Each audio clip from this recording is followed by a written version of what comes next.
Pendukung dan simpatisan perkumpulan LTP-Core NHICW yang ada di Indonesia, dimanapun saat ini Anda berada.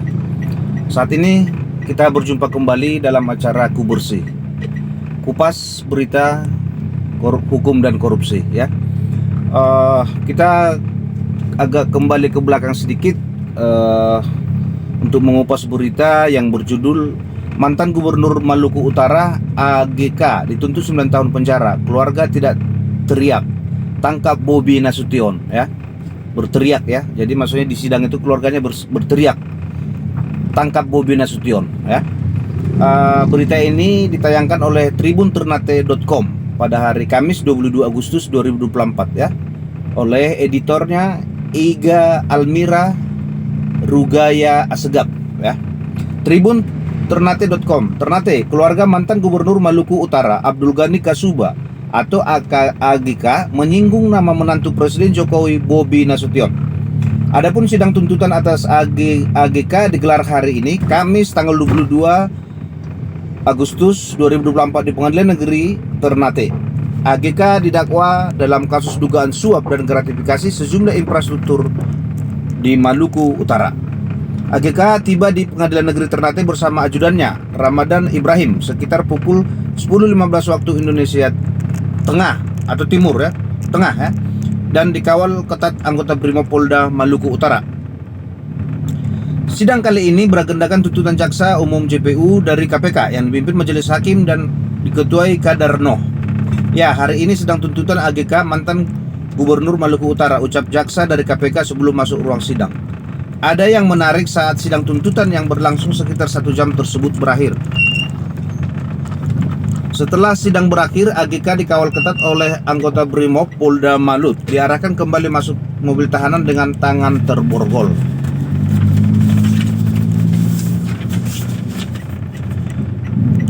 Tangkap Bobi Nasution, jangan cuma atau hanya di sini saja, teriak salah satu keluarga dengan nada tegas. Teriakan tersebut disambung oleh para keluarga lainnya yang ikut menyuarakan hal yang sama. Tangkap Bobi di sana. Mereka punya mau, jangan cuma di sini, ujar mereka.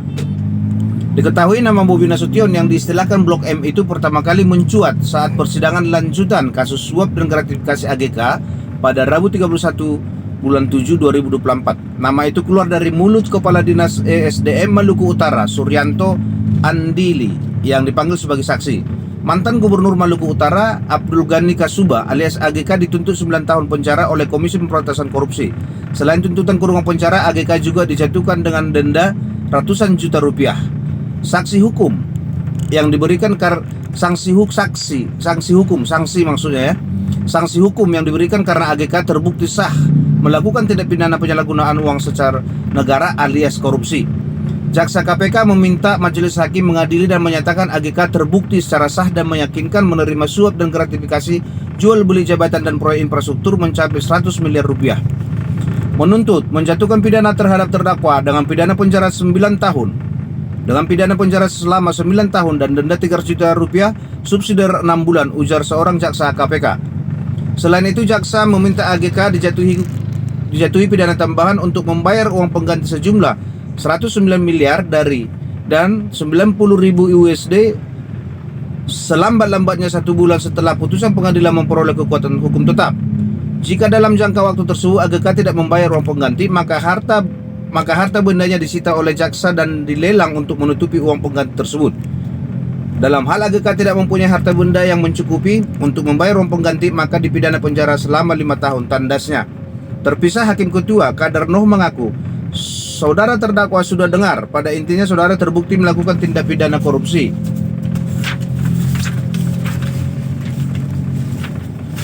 Sebagaimana didakwakan dalam dakwaan penuntut umum sidang hari ini, dan saudara terdakwa dituntut agar dijatuhi hukuman pidana dengan kurungan penjara. Saudara terdakwa dituntut penjara selama 9 tahun dan denda 300 juta subsidiar 6 bulan penjara, uang pengganti 109 miliar dengan ketentuan jika uang pengganti tidak dibayar maka, dan juga 90 USD. Kalau saudara tidak mampu mengganti, maka harta kekayaan saudara disita KPK paling lambat 1 bulan untuk menutupi kerugian negara. Apabila saudara terdakwa tidak sanggup membayar, maka akan menjalani penjara tambahan 5 tahun. Abdul Ghani Kusuba terjaring operasi tangkap tangan atau OTT yang dilakukan Komisi Pemberantasan Korupsi di Jakarta pertengahan Desember 2023. Selain Abdul Ghani, KPK juga menetapkan tersangka Kepala Dinas Perumahan dan Pemukiman Maluku Utara berinisial Adnan Hasanuddin, Kepala Dinas PUPR berinisial Daud Ismail, Kepala BPJ Malut berinisial Ridwan Arsan, dan Ajudan Abdul Ghani bernama Ramadan Ibrahim, serta Stevi Thomas dan Christian Wuisan dari pihak swasta.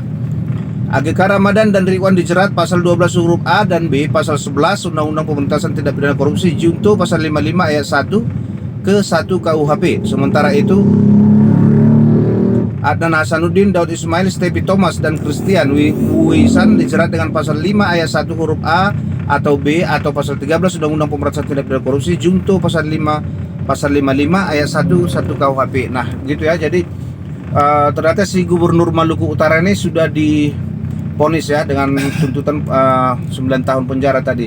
Nah, di dalam sidang itu salah seorang keluarga dari gubernur tersebut berteriak, ya kan, tangkap Bobi Nasution ya.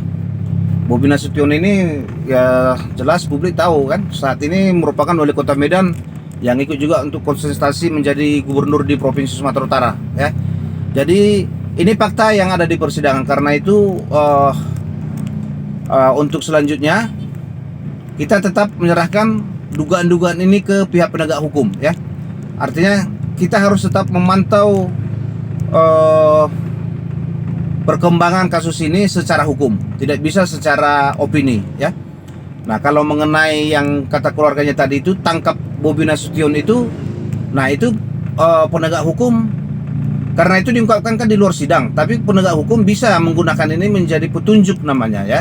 Kenapa sampai keluarga itu misalnya mengatakan demikian, itu petunjuk bagi penegak hukum untuk menindaklanjuti kasus ini ya, kalau mau mencari kebenaran, bukan mencari pembenaran kan begitu. Tapi ya mungkin publik juga sudah pesimis ya dengan oknum-oknum yang ada di penegak hukum kita. Tahulah kita ya kan, itu menantunya presiden.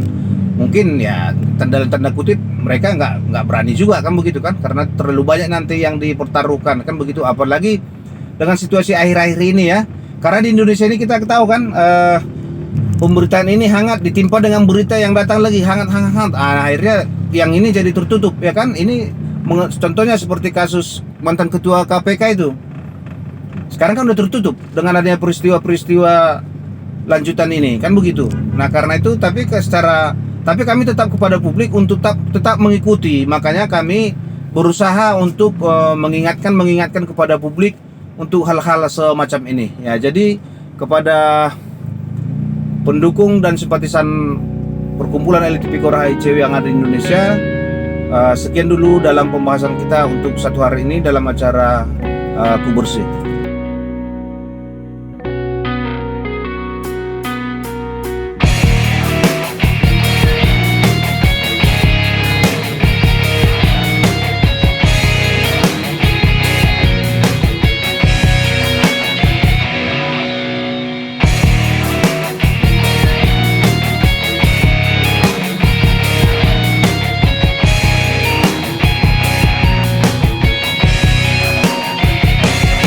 Dukung terus aksi kami dalam pemberantasan korupsi di channel Elit Tipikor dan HICW Official dengan cara subscribe, like, comment, and share, dan nyalakan lonceng notifikasinya.